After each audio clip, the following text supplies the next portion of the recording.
Hey, this is Dave doing another update video on the plumbing. I think since we left off, all this stuff, by the way, like I had my nephew working with me today and Justin, and we just grabbed everything from upstairs because we're trying to get ready for electrical now, going right into it. Still not done with plumbing, but I think last video I didn't have the return from this loop done, so we got this all done, and we kind of lucked out. It just ended up to where they all were actually able to be in just one 16-inch space, so that worked out. And so let me get a good angle of this way. Actually, we could do this first. So we got the hot and cold going this way. The hot one's the one I believe that's on the right side, and it just comes through 3/4, and then that's the return loop that goes on the other side of this joist. So you can see that it's separate, but I knew that if I hug this side when we pop through there, it just so happens that the way that this 45-degree one comes out a little bit further right here, I was able to just still sneak it right through the back in there. And then I was able to line them up, and then Justin just finished this and just dropped it in. So now, looks like we have a lot going on here, but basically you've got, this is the cold that feeds into here. That's basically feeding the water heater. That tees up, that feeds that bathroom back behind us. And then this one is the hot going this way. And I believe, yeah, that's the cold. That's the hot that comes out. So this cold goes this way, hot goes that way. It tees off that way, tees off that way, and then return loop and return loop. So we have 4 pipes: cold, hot, return loop. And then I started doing I know how to do a lot of this stuff. I've been around a while, but Justin's kind of up and coming in it. So I just said, well, Justin, finish doing this. And I didn't even come around. And so he's got these two. He's got the shutoff valves in there, nice support, runs through and ties these in. And then we have right here the spa tub. It's got shutoff valves waiting, and then we can just cut this, run the flex lines down from the filler, the Roman filler faucet, or we could just put 90s and go up higher. I don't exactly know yet how long the flex lines will be or all that stuff, but this is just better to have the shutoff valves here. And then the way we have this, we can actually reach up through this hole and tie the fill valve to the bottom of the quartz top that we're gonna have there. And then it just comes over. These are the 2 shutoff valves that are for the shower. And that's that. That's what we got going. And then, so with the plumbing, I wanted to get the house cleaned upstairs. It hasn't been cleaned in a long time, and I'll show you.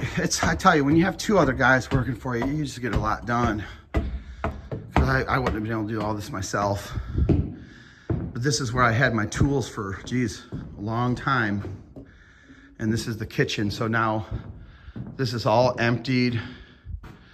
We just have, I know that this isn't really that exciting for people watching the video, but it's exciting for me because, you know, when you're doing electrical is one of those things, you have so many things on the wall, so many things in the ceiling, that you just want your house as clean as you can possibly get it. Stuff like this, a couple chairs, we got them in the center of the room. You know, what do you do with all this stuff? But for the most part, empty room, completely empty room. And then empty room here, except for this door. This is the exterior door that goes into the garage. And I kind of feel like we could install it now, but it's just an extra door that we have to keep walking through because this is the main way we get into the house. And I just don't want to put it in yet because what's the point? We have the garage doors, and I just think that we'll put this door in once we start doing the insulation and drywall and stuff. And then we'll just have to move these right here. And once we're ready to drywall this wall, that's when I think we're going to start putting that door in. But yeah, we got it all cleaned out. Everything swept. It was a nice day. We had all the windows open and just swept it out. So yeah, pretty much all the clutter, all the 2x4s that are all piled on all the walls and stuff are all gone. And back to plumbing though, we've got, we still have to finish this. We got the plate covers for like the base. So base molding doesn't, when you're shooting the base molding in, you don't pop through your pipes. We got the 4-hour fire barrier. I bought 5 of them. I bought these online, so I don't know if 5, this definitely won't do the electrical, but it'll probably get through the plumbing. I mean, you've got 5 tubes.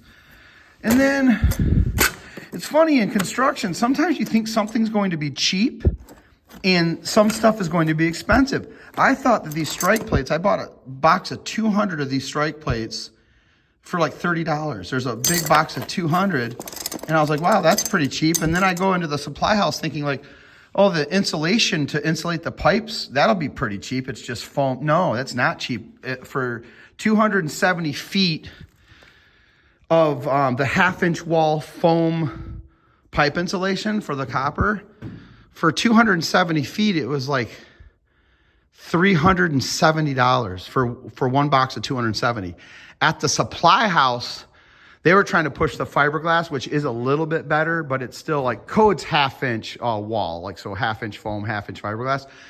But I just didn't want to do it. But so yeah, the 1/2-inch wall fiberglass at the supply house for 255 feet is $550 before tax. And I'm just like, geez, like I need 2 boxes. So I'm like, I do not want to spend $1,100 on pipe insulation. So I just went with the 270 feet at $370, but still, I'm still going to have to buy. But right for now, the only thing that they were going to require for inspection is just the hot pipes, that like the loops.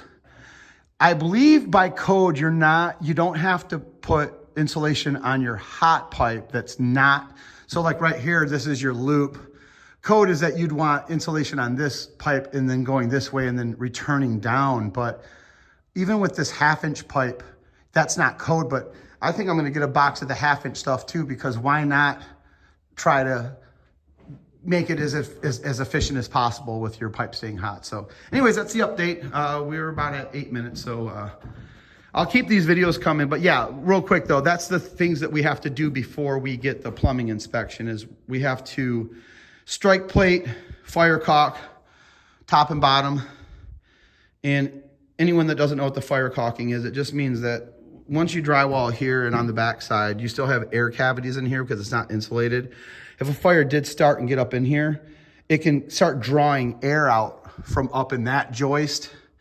And what the idea behind fire caulking is if you fire caulk this stuff and seal it, even if you did have, say, an electrical plug in here and it shorted out and started a fire inside the box, if that fire got out of that box, the idea behind it is it should put itself out because it just burns up the oxygen in that cavity. So that's just the idea behind that. It just kind of might not put the fire out, but it'll definitely, maybe it would save your life to where you could wake up, smell smoke, and you're not waking up to a raging fire. You're more like waking up to like, why is this wall smoking, So anyways, yeah, that's what we have to do before we get the inspected. And last thing, we want to make sure that we do a pressure test on this and an air pressure test on the vent. Now, a lot of people say, well, hey, you can't do a pressure test on that vent pipe, and that's just not true. I was actually believing that for a while too, because they're afraid that people will overfill it, and then it is extremely dangerous if you overfill PVC with air because it can explode. And I saw videos of it where it's pretty nasty.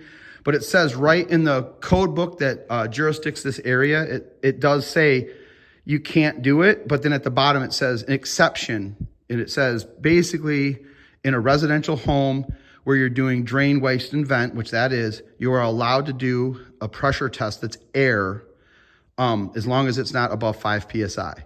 And you have to hold it at 5 pounds PSI for about 15 minutes. So we have to do the strike plates, fire caulk, and the 2 tests on that. I'm going to do the 2 tests ahead of time and make sure it holds good. And then I'll call for inspection. I don't want to schedule it. And you know what I'm saying? You have a bunch of leaks. Like, where's all this air coming from? But the beauty of an air pressure test rather than the water test is you got to fill the whole pipe from the roof with water. And then, it's a mess. And we got to figure out how to get it up there and pump it up there and use a garden hose, climb up on the roof. With an air test, we just Well, Justin would still have to climb up on the roof, but he only has to be up there for a minute to put the cap on the stink pipes, because we have like 3 or 4 vent pipes up there. So I think we have all of them capped except for one, because that one is the highest point, and that's where we were going to put the water in. But now that we've switched to the test, I didn't know about the exception. And then when I went into the supply house, Mark at Hodges told me, hey, no, you can still do an air pressure. Everyone does air pressure in the area. And then when I researched it more, sure enough, right in the actual code book, right at the bottom of all the testing requirements, it says exception to the rule. You can actually do a low 5 PSI test in residential in our area on the vent. And that makes it so much easier.